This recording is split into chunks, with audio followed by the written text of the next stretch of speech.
أعوذ بالله السميع العليم من الشيطان اللعين الرجيم. بسم الله الرحمن الرحيم. إن الله يأمر بالعدل والإحسان وإيتاء ذي القربى وينهى عن الفحشاء والمنكر والبغي يعظكم لعلكم تذكرون. صدق الله العظيم. يا أيها الذين آمنوا صلوا عليه وسلموا تسليما. صلاة والسلام عليك يا رسول الله وعلى آلك وأصحابك يا حبيب الله. عزیزان گرامی، اللہ رب العالمین حکم الحاکمین کی مقدس اور عظیم بارگاہ کے اندر دعا ہے اس ملک پاکستان کے اوپر رب العالمین اپنا رحم کرم اور فضل فرمائے اور اس ملک پاکستان کو اللہ امن و سلامتی کا گہوارہ بنائے. عزیزان گرامی، قرآن مقدس رب العالمین حکم الحاکمین کی لاریب اور بے عیب کتاب، جس کا ہر فرمان سچا، جس کی ہر آیت سچی، جس کا ہر لفظ جو ہے وہ سچا، جس کا ہر حکم وہ سچا ہے. اور خالق کائنات وحدہ لا شریک نے اس قرآن مقدس کو تمام امت مصطفیٰ صلی اللہ تعالی علیہ وآلہ وسلم کے لیے اور تمام انسانوں کے لیے ہدایت اور رہنمائی کا سرچشمہ بنا کر اپنے محبوب کو عطا فرمایا. عزیزان گرامی، یہ قرآن مقدس صرف پڑھنے کے لیے نہیں، صرف تلاوت کرنے کے لیے نہیں، بلکہ یہ قرآن مقدس عمل کی کتاب ہے اور زندگی کا ایک نصاب ہے. جب بندہ انفرادی طور پر یا اجتماعی طور پر اس قرآن مقدس سے رہنمائی حاصل کرتا ہے اور اس قرآن مقدس کے مطابق اپنی زندگی کو گزارتا ہے، زندگی کو بسر کرتا ہے، تو پھر اس کو اس جہان کے اندر رہنمائی ملتی ہے قرآن مقدس سے، اور پھر اس پر عمل کر کے اس کا یہ جہان بھی بہتر ہوتا ہے اور اس کا اگلا جہان بھی بہتر ہو جاتا ہے. عزیزان گرامی، آج کی گفتگو کے لیے قرآن مقدس کے 14ویں پارے کی سورۃ النحل، اس کی آیہ کریمہ 90، آیت نمبر 90. یہ آیہ کریمہ مشہور و معروف آیہ کریمہ ہے جو ہم اکثر جمعے کے خطبے کے دوران خطباء سے سنتے ہیں. خالق کائنات وحدہ لا شریک نے اس آیت میں کچھ احکامات نازل فرمائے، کچھ چیزوں کا اللہ نے حکم ارشاد فرمایا، اور رب العالمین حکم الحاکمین کے ہر حکم کے سامنے سر تسلیم خم کرنا یہ ایک مومن کی شان ہے اور اس کا شیوا ہے. رب العالمین حکم الحاکمین نے فرمایا ان اللہ یأمر بالعدل، بے شک اللہ تعالی حکم فرماتا ہے عدل کا، انصاف کا، والاحسان اور نیکی کرنے کا. ان اللہ یأمر بالعدل والاحسان، اللہ عدل و انصاف قائم کرنے اور نیکی کرنے کا حکم ارشاد فرماتا ہے. اور آگے فرمایا وَإِيتَاءِ ذِي الْقُرْبَى، اور رشتہ داروں کو ان کے حقوق دینے کا حکم ارشاد فرماتا ہے. وَيَنْهَى عَنِ الْفَحْشَاءِ وَالْمُنْكَرِ، اور اللہ منع فرماتا ہے بے حیائی سے، بری بات سے، اور والبغی سرکشی سے۔ یعظکم لعلکم تذکرون، وہ اللہ تمہیں نصیحت فرماتا ہے تاکہ تم اس کو دھیان میں رکھو، اس کو یاد رکھو۔ یعنی اللہ رب العالمین حکم الحاکمین نے اس آیت میں کچھ چیزوں کا حکم ارشاد فرمایا اور کچھ چیزوں سے منع فرمایا۔ جن کا حکم ارشاد فرمایا ان کے اندر سب سے پہلی جو چیز ہے وہ فرمایا ان اللہ یأمر بالعدل، اللہ تعالیٰ جو ہے وہ عدل کا حکم دیتا ہے، انصاف کا حکم دیتا ہے، اور عدل و انصاف ایک معاشرے کے لیے جزو لازم ہے۔ عدل و انصاف اگر کسی معاشرے کے اندر قائم نہ ہو تو وہ معاشرہ کبھی کامیاب نہیں ہو سکتا۔ عدل و انصاف اگر کسی معاشرے سے ختم ہو جائے، کسی معاشرے کے اندر عدل و انصاف قائم نہ رہے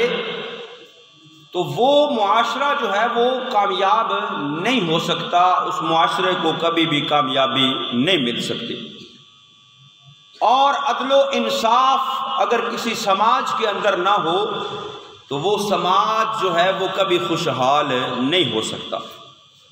اور عدل و انصاف اگر کسی قوم سے ختم ہو جائے، کسی قوم کے اندر اگر عدل و انصاف قائم نہ رہے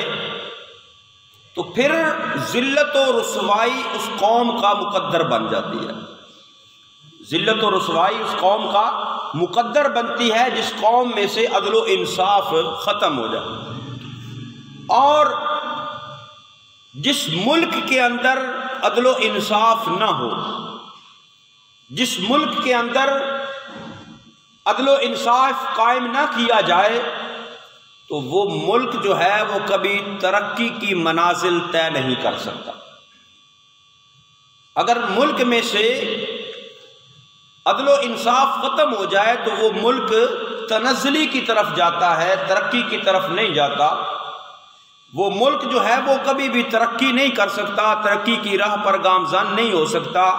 ترقی کی منازل طے نہیں کر سکتا جس ملک کے اندر عدل و انصاف قائم نہ ہو۔ اگر کسی ملک کو ترقی کرنی ہے، ترقی کی راہ پر گامزن ہونا ہے تو اس ملک کے اندر عدل و انصاف کو قائم کرنا بہت ضروری ہے۔ تو عدل و انصاف اسلامی تہذیب و تمدن کی بقا کے ساتھ اور ملک و ملت کی ترقی کے لیے ایک لازمی جزو ہے۔ نبی کریم صلی اللہ تعالی علیہ وآلہ وسلم نے اللہ رب العالمین حکم الحاکمین کے حکم کے مطابق عدل و انصاف قائم کرنے کا حکم دیا۔ رب العالمین حکم الحاکمین نے قرآن مقدس کے اندر حکم ارشاد فرمایا عدل کرنے کا، انصاف کرنے کا، اور نبی کریم صلی اللہ تعالی علیہ وآلہ وسلم نے اس عدل و انصاف کو معاشرے کے اندر قائم بھی کیا۔ اور اگر عدل و انصاف کے لیے خود کو بھی پیش کرنا پڑا تو نبی کریم صلی اللہ تعالی علیہ وآلہ وسلم نے خود کو بھی پیش فرمایا۔ مشہور واقعہ کہ نبی کریم صلی اللہ تعالی علیہ وآلہ وسلم نے اپنے صحابہ کو مخاطب کر کے فرمایا کہ بھئی اگر زندگی کے اندر مجھ سے کسی کے ساتھ کوئی زیادتی ہو گئی ہو تو میں اس کا بدلہ دینے کے لیے حاضر ہوں۔ ایک صحابی کھڑے ہوئے عرض کیا یا رسول اللہ صلی اللہ تعالی علیہ وآلہ وسلم، ایک موقع کے اوپر صف درست کرواتے ہوئے یا رسول اللہ صلی اللہ تعالی علیہ وآلہ وسلم آپ نے میرے پیٹ کے اندر جو ہے وہ چھڑی ماری تھی۔ تو نبی کریم صلی اللہ تعالی علیہ وآلہ وسلم نے فرمایا بھئی تو اپنا بدلہ پورا کر لے۔ اب ذات مصطفیٰ صلی اللہ تعالی علیہ وآلہ وسلم ہے، صحابہ کا جمع غفیر ہے، اور اس صحابہ کے جمع غفیر کے اندر وہ صحابی رسول اللہ صلی اللہ تعالی علیہ وآلہ وسلم سے بدلہ لینے کی بات کرتا ہے۔ صحابہ کے چہرے غصے سے سرخ ہو گئے کہ اس کی اتنی ہمت اور اتنی مجال کہ رسول اللہ صلی اللہ تعالی علیہ وآلہ وسلم سے بدلہ لے۔ لیکن چونکہ ذات مصطفیٰ صلی اللہ تعالی علیہ وآلہ وسلم نے اپنی امت کو عدل و انصاف کا سبق دینا تھا، اپنی امت کو عدل و انصاف جو ہے وہ قائم کرنے کا پیغام دینا تھا کہ اگر کوئی سربراہ بھی ہے، کوئی لیڈر بھی ہے، کوئی حکمران بھی ہے اور اس کی اپنی ذات بھی اگر آ جاتی ہے تو وہ اپنی ذات کو بھی عدل و انصاف کے سامنے پیش کر دے، اپنی ذات کے اوپر بھی عدل و انصاف کو لاگو کرے۔ صحابہ کے چہرے جب سرخ ہوئے، غصے کے آثار، آقا کریم صلی اللہ تعالی علیہ وسلم نے صحابہ کو امن اور سکون سے رہنے کا حکم ارشاد فرمایا اور اس صحابی کو فرمایا کہ بھئی تو اپنا بدلہ پورا کر۔ اب وہ صحابی عرض کرتے ہیں یا رسول اللہ صلی اللہ تعالی علیہ وآلہ وسلم، جس وقت آپ نے مجھے میرے پیٹ میں چھڑی ماری تھی یا رسول اللہ، میرا پیٹ اس وقت ننگا تھا، میرے پیٹ کے اوپر کپڑا نہیں تھا، تو بدلہ تو تبھی پورا ہوگا جب آپ کا شکم اطہر جو ہے وہ بھی کپڑے سے خالی ہوگا۔ تو نبی کریم صلی اللہ تعالی علیہ وآلہ وسلم نے اپنے شکم اطہر سے جب کپڑے کو ہٹایا تو وہ غلام دوڑ کر رسول اللہ صلی اللہ تعالی علیہ وآلہ وسلم کے جسم اقدس کے ساتھ چمٹ گیا اور نبی کریم صلی اللہ تعالی علیہ وآلہ وسلم کے جسم اقدس کو بوسے دینے لگ پڑا اور آنکھوں سے آنسو رواں ہو گئے اور کہنے لگا یا رسول اللہ صلی اللہ تعالی علیہ وآلہ وسلم، میں کون ہوتا ہوں آپ سے بدلہ لینے والا؟ یا رسول اللہ صلی اللہ تعالی علیہ وآلہ وسلم، میری خواہش تھی میں آپ کے جسم کے ساتھ اپنے جسم کو مس کر لوں تاکہ کل قیامت والے دن میرے اوپر جہنم کی آگ حرام ہو جائے گی، تاکہ کل قیامت والے دن نبی کریم صلی اللہ تعالی علیہ وآلہ وسلم کے جسم اقدس کے ساتھ مس ہونے کی وجہ سے میرے اوپر بھی جہنم کی آگ حرام ہو جائے گی۔ یہ نبی کریم صلی اللہ تعالی علیہ وآلہ وسلم کی محبت اور عقیدت اور نبی کریم صلی اللہ تعالی علیہ وآلہ وسلم کا پیار تھا، اور آقا کریم صلی اللہ تعالی علیہ وآلہ وسلم کے بارے میں جو ہے وہ صحابہ کا یہ عقیدہ تھا کہ آقا کریم صلی اللہ تعالی علیہ وآلہ وسلم کے جسم اقدس کے ساتھ جو چیز لگ جائے اس پر بھی اللہ جہنم کی آگ کو حرام کر دیتا ہے۔ جو نبی کریم صلی اللہ تعالی علیہ وآلہ وسلم کے جسم اقدس کے ساتھ لگ جائے، کپڑا لگ جائے، اس کپڑے پر اللہ جہنم کی آگ حرام کر دیتا ہے۔ تو پھر جو مصطفیٰ کریم صلی اللہ تعالی علیہ وآلہ وسلم کا خون ہے، نبی کریم صلی اللہ تعالی علیہ وآلہ وسلم کی آل ہیں، وہ آل مصطفیٰ صلی اللہ علیہ وسلم کا مقام کیا ہوگا؟ اور پھر جو مصطفیٰ کریم صلی اللہ تعالی علیہ وآلہ وسلم کے غلام اور صحابہ حضرت ابو بکر و عمر جو نبی کریم صلی اللہ تعالی علیہ وآلہ وسلم کے ساتھ مزار کے اندر بھی ساتھی ہیں، ان صحابہ کرام کا جو ہے وہ مقام اور مرتبہ کیا ہوگا؟ لیکن جو بات تھی وہ یہ تھی کہ عدل و انصاف کو قائم کرنا، اس کا حکم اللہ نے بھی ارشاد فرمایا ان اللہ یامر بالعدل، اللہ عدل کا حکم ارشاد فرماتا ہے، اور نبی کریم صلی اللہ تعالی علیہ وآلہ وسلم نے بھی اپنی امت کو عدل و انصاف قائم کرنے کا حکم ارشاد فرمایا، اور خود اپنی ذات کو بھی رسول اللہ صلی اللہ تعالی علیہ وآلہ وسلم نے عدل و انصاف کے لیے پیش کر دیا۔ نبی کریم صلی اللہ تعالی علیہ وآلہ وسلم کی بارگاہ کے اندر ایک عورت چوری کے الزام میں لائی گئی، نام اس کا فاطمہ تھا۔ نبی کریم صلی اللہ تعالی علیہ وآلہ وسلم کی بارگاہ کے اندر جب وہ عورت چوری کے الزام میں لائی گئی تھی، وہ کسی بڑے قبیلے کی عورت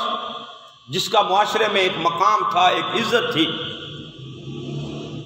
تو لوگوں نے حضرت اسامہ بن زید رسول اللہ صلی اللہ تعالی علیہ وآلہ وسلم کے منہ بولے بیٹے حضرت زید بن حارثہ کے بیٹے حضرت اسامہ، جن کو مصطفیٰ کریم صلی اللہ تعالی علیہ وآلہ وسلم اپنے نواسوں کے ساتھ کھلایا کرتے تھے۔ ایک کندھے پر اگر اپنا نواسا ہے تو دوسرے کندھے پر جو ہے حضرت اسامہ بن زید کو بٹھایا کرتے تھے۔ نبی کریم صلی اللہ تعالی علیہ وآلہ وسلم کی بارگاہ میں جب وہ عورت چوری کے الزام میں پیش کی گئی تو بارگاہ مصطفیٰ کریم صلی اللہ تعالی علیہ وآلہ وسلم میں سفارش کے طور پر ان کو بھیجا گیا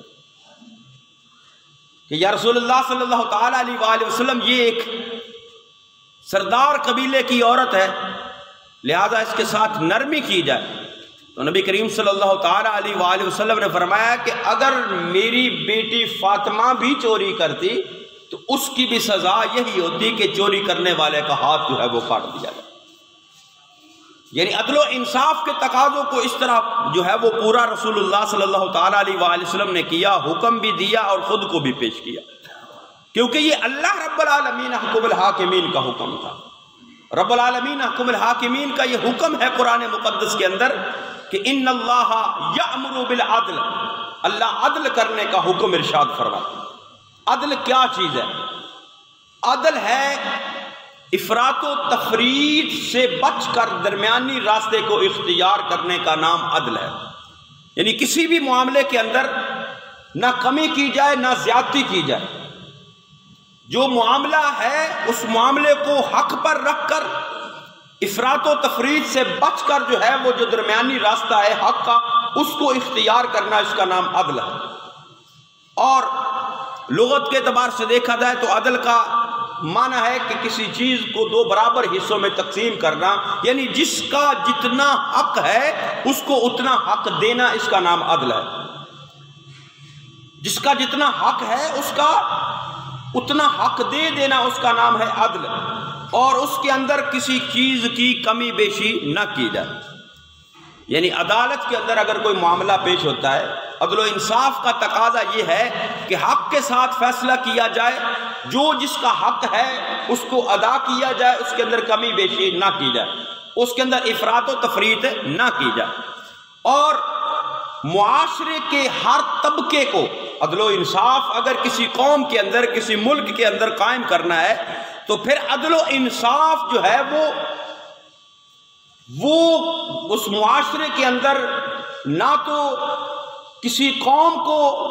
پریارٹی دے، نہ کسی جو ہے وہ صوبائی اعتبار سے کسی کو فوقیت دے، نہ لسانی اعتبار سے کسی کو فوقیت دے، بلکہ انفرادی اور اجتماعی معاملات میں جو ہے وہ اعتدال جو ہے اس کو قائم کیا جائے۔ اگر کوئی معاملہ قائم ہوتا ہے تو وہ معاملہ اس کے اندر یہ نہ دیکھا جائے کہ ان دو فریقین میں سے اگر کوئی عزت والا ہے، اگر کوئی جو ہے وہ پیسے والا ہے تو اس کے لیے فیصلہ اور ہو، اگر کوئی غریب ہے تو اس کے لیے فیصلہ اور ہو۔ عدل و انصاف کا تقاضا یہ ہے کہ جس کا جو حق ہے اس کو وہ دیا جائے، اس کے مطابق فیصلہ کیا جائے۔ نبی کریم صلی اللہ تعالی علیہ وآلہ وسلم کی بارگاہ کے اندر ایک یہودی اور ایک منافق مسلمان جو کلمہ تو پڑھتا تھا لیکن ایمان والا نہیں تھا، منافق تھا، ان کا آپس کے اندر کوئی تنازع ہو گیا، کوئی جھگڑا ہو گیا۔ تو جب جھگڑا حد سے بڑھا تو وہ کہنے لگے کہ یہ ہم سے تو اپنا مسئلہ حل نہیں ہوگا، لہذا کسی سے فیصلہ کروایا جائے، کسی سے فیصلہ کروایا جائے کہ ہمارا یہ معاملہ ہے یہ حل ہو۔ تو وہ یہودی کہنے لگا اس منافق سے، اس مسلمان جو کلمہ پڑھنے والا تھا، نام نہاد مسلمان لیکن اندر سے منافق تھا، تو وہ یہودی کہنے لگا کہ ایسا کرتے ہیں کہ تمہارے رسول صلی اللہ تعالی علیہ وآلہ وسلم کے پاس جا کر فیصلہ کرواتے ہیں۔ یہودیوں کو، کافروں کو بھی یہ اعتبار تھا کہ نبی کریم صلی اللہ تعالی علیہ وآلہ وسلم جو ہے وہ عدل و انصاف کے تقاضوں کو پورا کریں گے، کیونکہ بارگاہ مصطفیٰ کریم صلی اللہ تعالی علیہ وآلہ وسلم کے اندر حق کی ویلیو ہے، عدل و انصاف کی ویلیو ہے۔ یہ نہیں کہ اگر وہ مسلمان ہے تو اس کے حق میں فیصلہ ہوگا چاہے وہ جھوٹا ہو، نہیں، وہ یہودی کا بھی یہ یقین تھا کہ مصطفیٰ کریم صلی اللہ تعالی علیہ وآلہ وسلم حق کے مطابق فیصلہ کریں گے۔ وہ یہودی اور وہ منافق دونوں رسول اللہ صلی اللہ تعالی علیہ وآلہ وسلم کی بارگاہ کے اندر آئے اور آ کر اپنا معاملہ پیش کیا، اپنا جو جھگڑا تھا، جو تنازعہ تھا، جس پر ان کے درمیان جو ہے وہ اختلاف تھا، وہ جب معاملہ پیش کیا تو رسول اللہ صلی اللہ تعالیٰ علیہ وآلہ وسلم نے دونوں فریقین کی باتوں کو سنا، اور عدل و انصاف کا تقاضا بھی یہ ہے کہ دونوں کے جو ہے وہ دلائل سنے جائیں، دونوں کی باتیں سنی جائیں، پھر اس کا جائزہ لے کر اس کے مطابق فیصلہ کیا جائے۔ تو نبی کریم صلی اللہ تعالیٰ علیہ وآلہ وسلم نے ان دونوں کے جو دلائل تھے، ان دونوں کی جو باتیں تھیں، ان دونوں سے جو ہے وہ معاملے کو پوچھا۔ جب پوچھا تو رسول اللہ صلی اللہ تعالیٰ علیہ وآلہ وسلم نے اس یہودی کے حق کے اندر فیصلہ کر دیا۔ ایک طرف وہ کلمہ پڑھنے والا مسلمان ہے لیکن ہے منافق، لیکن ایک طرف جو ہے وہ یہودی ہے لیکن حق پر یہودی تھا، تو نبی کریم صلی اللہ تعالیٰ علیہ وآلہ وسلم نے اس معاملے کا فیصلہ یہودی کے حق کے اندر کر دیا۔ اب جب یہودی کے حق کے اندر فیصلہ ہوا تو وہ مسلمان جو بظاہر تو کلمہ پڑھنے والا تھا لیکن تھا منافق،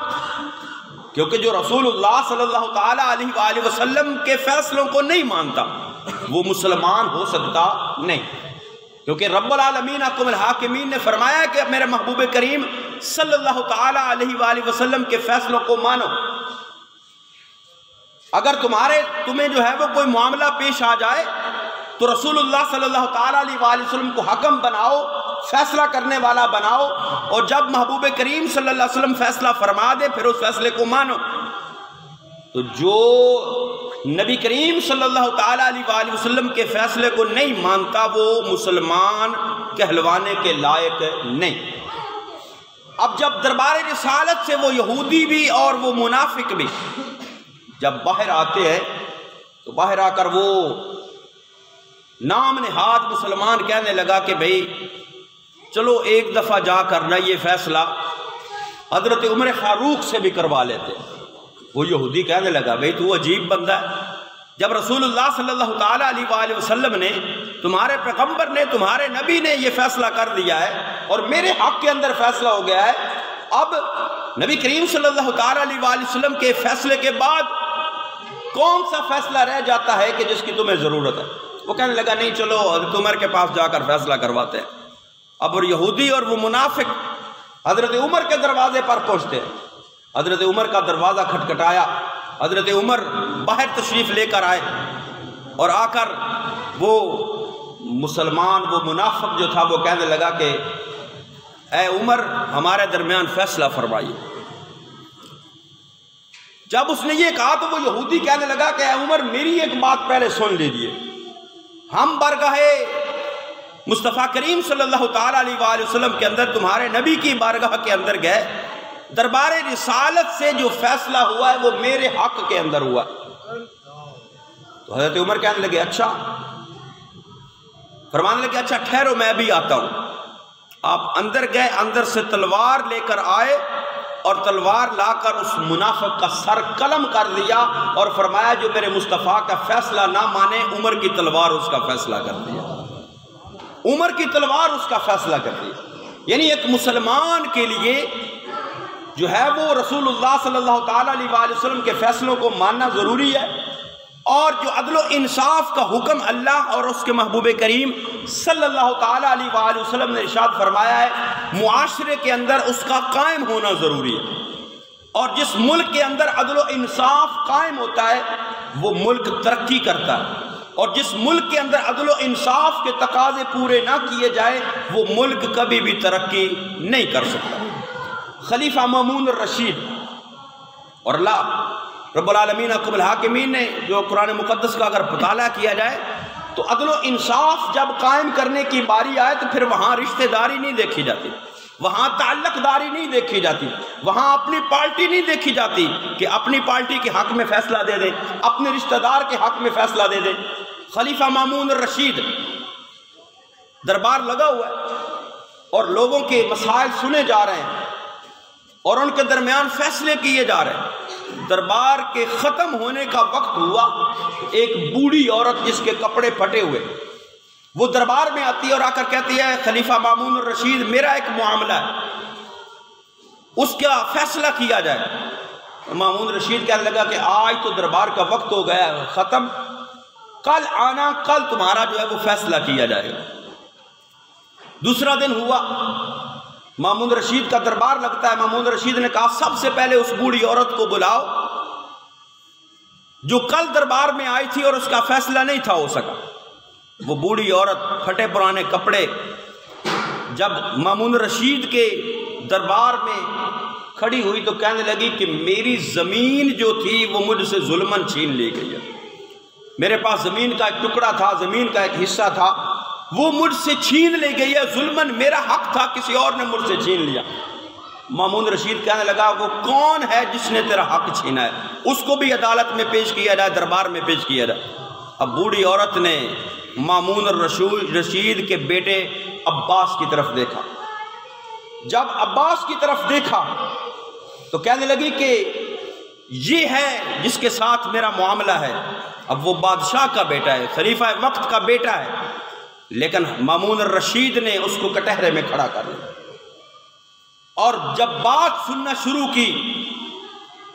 تو وہ بوڑھی عورت کی بات کرتے ہوئے آواز اونچی ہو گئی۔ تو پاس بیٹھے لوگوں نے کہا کہ بھئی تو دربار میں ہے، خلیفہ وقت سامنے ہے، اپنی آواز کو دھیما کر، ہلکی آواز سے بول۔ تو مامون رشید نے ان کو چپ کروا دیا۔ وہ کہنے لگا کہ اس کا حق پر ہونا اس کی آواز کو بلند کر رہا ہے، اور عباس جو میرا بیٹا ہے اس کا جو ہے وہ حق کو غصب کرنا، اس کا گناہگار ہونا جو ہے وہ اس کو شرمندہ کر کر اس کو گونگا بنا رہا۔ دلائل سنے، فیصلہ ہوا، وہ زمین اس عورت کو واپس کی گئی، اور مامون رشید نے حکم دیا کہ اس کو جو ہے وہ بطور جرمانہ اس عورت کو 10,000 درہم ادا کیا جائے۔ یعنی امت مصطفیٰ صلی اللہ تعالیٰ علیہ وآلہ وسلم کے جو خلفاء تھے، جو بادشاہ تھے، انہوں نے جب دنیا کے اندر حکمرانی کی تو عدل و انصاف کے تقاضوں کو پورا کیا۔ معاشرہ وہی ترقی کرتا ہے، ملک وہی ترقی کرتا ہے، حکومتیں وہی ترقی کرتی ہے جہاں عدل و انصاف قائم ہوتا ہے۔ اگر عدل و انصاف کے تقاضوں کو پورا نہ کیا جائے تو کبھی بھی وہ ملک ترقی نہیں کر سکتا۔